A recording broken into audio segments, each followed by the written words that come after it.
नमस्कार, मी विलास आव्हाड. आपण पाहताय AV9 एक्सप्रेस.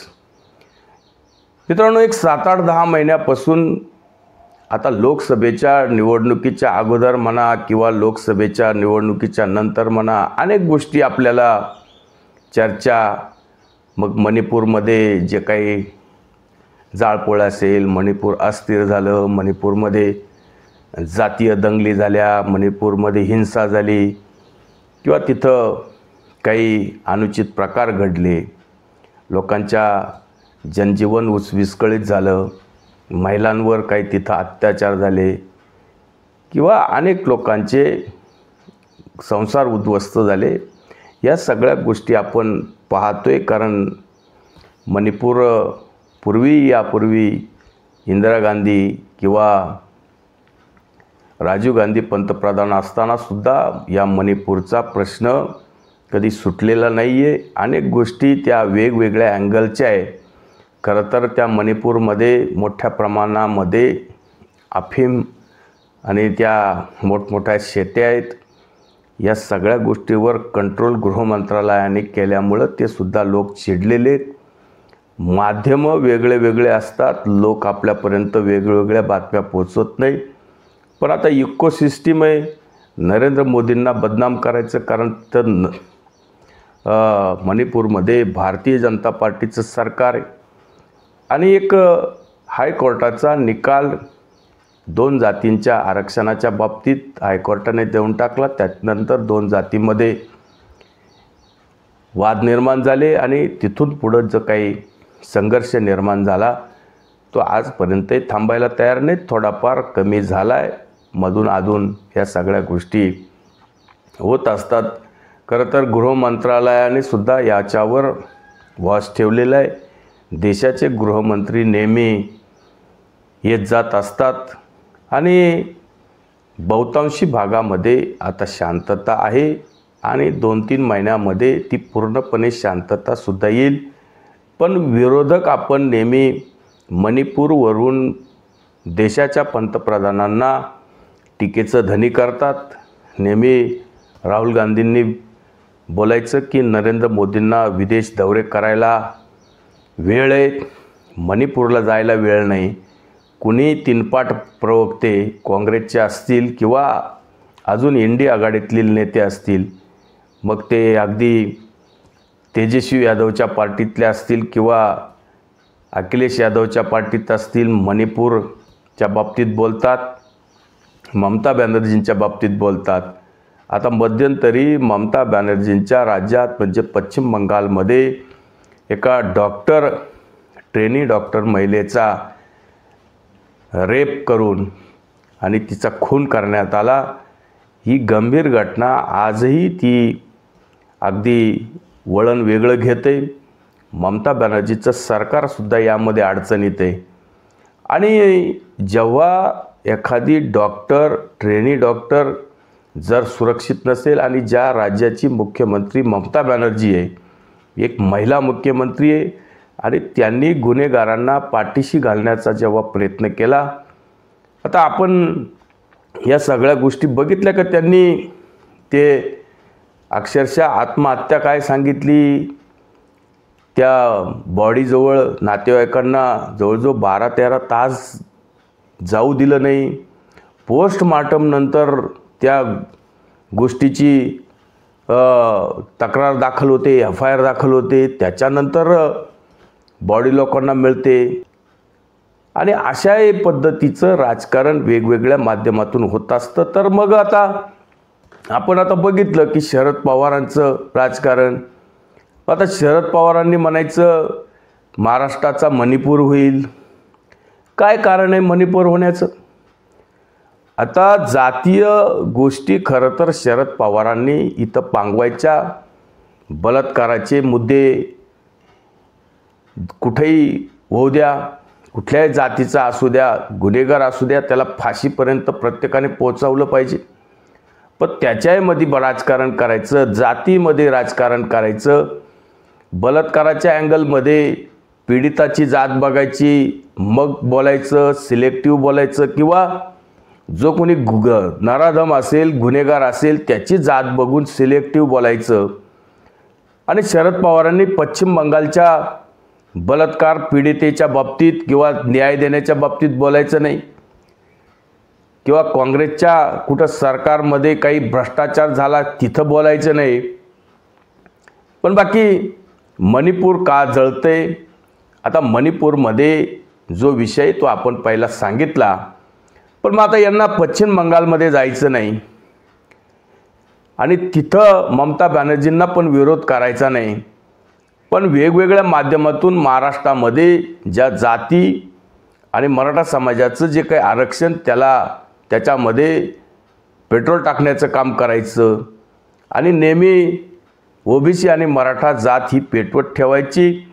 वेगवेगळ्या माध्यमातून जातीमध्ये कसे भांडणं होतील, कसा वाद निर्माण होईल, राज्याची परिस्थिती कायदा आणि सुव्यवस्था कसे अस्थिर होईल आणि त्यातून महायुतीचं हे जे सरकार आहे जे चांगलं काम करते. खरं तर चांगल्या योजना या महायुतीच्या सरकारमध्ये 2 वर्षापासून आपण पाहतोय.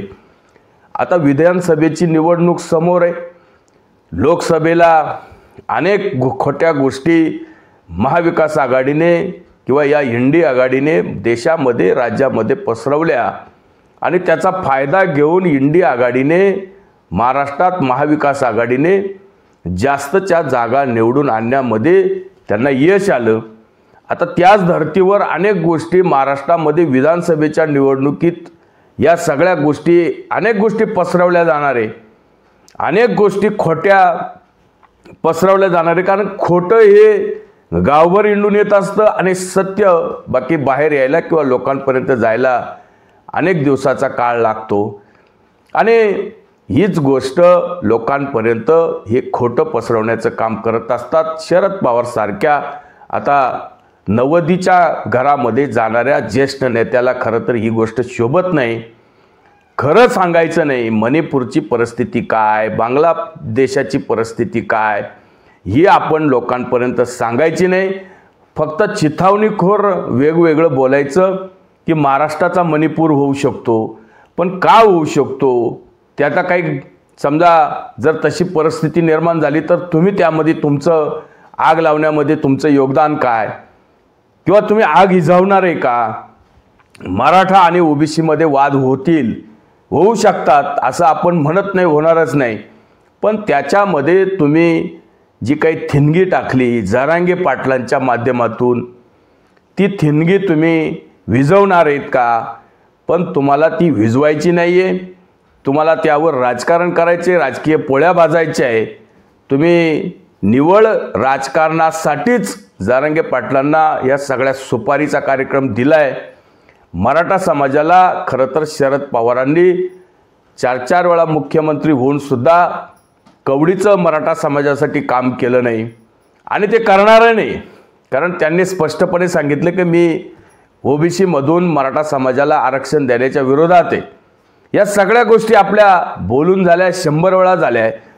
पण वादग्रस्त बोलायचं, जी गोष्ट बोलायची नसते किंवा आपल्याला अनेक लोक आयकॉन मानतात, आपण मणिपूरचा इतिहास खरा सांगायचा नाही, फक्त मणिपूर होईल.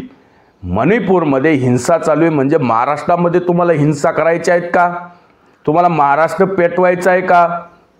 तुम्हाला महाराष्ट्र अस्थिर करायचा आहे का?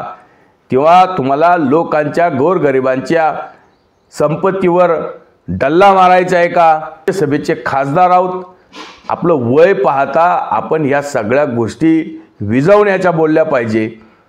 आणि राज्यामध्ये परिस्थिती चांगली असताना मणिपूर होईल, बांगलादेश होईल अशा पद्धतीचे जे काही वादग्रस्त विधानं करून लोकांच्या मनामध्ये विष कालवण्याचं काम करायचं, नेहमी काडी टाकायची, आग ओतायची. आणि त्या आगीतून आपल्याला काय मिळेल?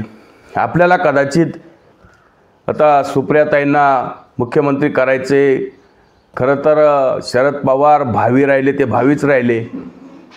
पण आता त्यांना असं वाटतं की सुप्रियाताई भावी राहू नये, म्हणून आता त्यांचा हा सगळा आटापिटा आहे. त्यांना सुप्रियाताईंना आपल्या डोळ्यासमोर या राज्याचं मुख्यमंत्री करायचे आणि त्याच्यासाठी ते वाटेल ते काहीही करू शकतात. मग ते महाराष्ट्राचा मणिपूरसुद्धा करू शकतात, ते महाराष्ट्राचा बांगलादेश पण करू शकतात। आता त्याच्यासाठी आजोबा एका पद्धतीनं लढतात आहे, मग आता नातू कसा मागं राहील? आता नातू तर वेगळंच बोलतोय, नातवाला काही त्या MPSC UPSC काय ते युवक असतील त्यांना भडकवण्याचा प्रयत्न करायचा, त्यांना वेगळं सांगायचं।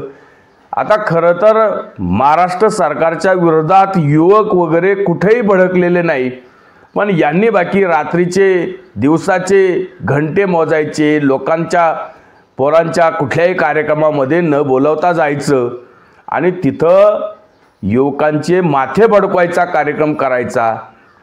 जरांगेंना रात्रीचं भेटायचं, जरांगेंना रसद पुरवायची, हा सगळा धंदा आजोबा एक बाजूला करतात आणि नातू रोहित पवार दुसऱ्या बाजूला करतात।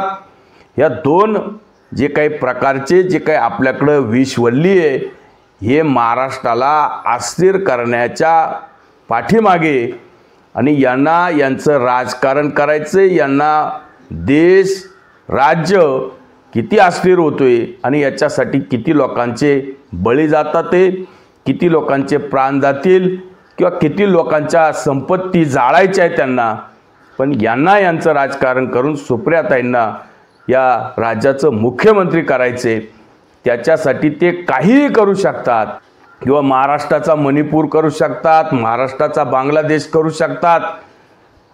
आजोबांचं जे काही पावलावर पाऊल ठेवून नातूसुद्धा तेच विचार, तेच विध्वंसक विचार, त्या विचारांमध्ये कवडीचं काही नाही आणि मग वेगवेगळ्या प्रकारचं बोलायचं। ममता बॅनर्जींच्या झालेल्या तिथं घटनेच्या बाबतीत किंवा ममता बॅनर्जींच्या राज्यामध्ये जे काही रेप होऊन मर्डर झाला त्यावर बाकी तोंड शिवायचं, तिथं बाकी बोलायचं नाही आणि महाराष्ट्राच्या बाबतीत काहीही बोलायचं, वेडवाकडं बोलायचं। महाराष्ट्रात कसं परिस्थिती अस्थिर होईल, सरकार बदनाम होईल, लोकांचे संसार उद्ध्वस्त करायचे, पण आपल्याला आपली राजकीय पोळी भाजायची, इतकाच या आजोबा आणि नातवांकडून कार्यक्रम चालू आहे। लोकांनी बाकी काळजी घेतली पाहिजे, कारण हे राजकारणी कोणत्याही थराला जाऊ शकतात, यांना काही घेणं देणं नाही, सत्ता मिळवण्यासाठी हे काहीही करू शकतात। म्हणून लोकांनी वेळीच सावधान व्हा आणि सुरक्षित व्हा। तुर्तच थांबतो। व्हिडिओ आवडला असेल तर लाईक करा, शेअर करा। धन्यवाद।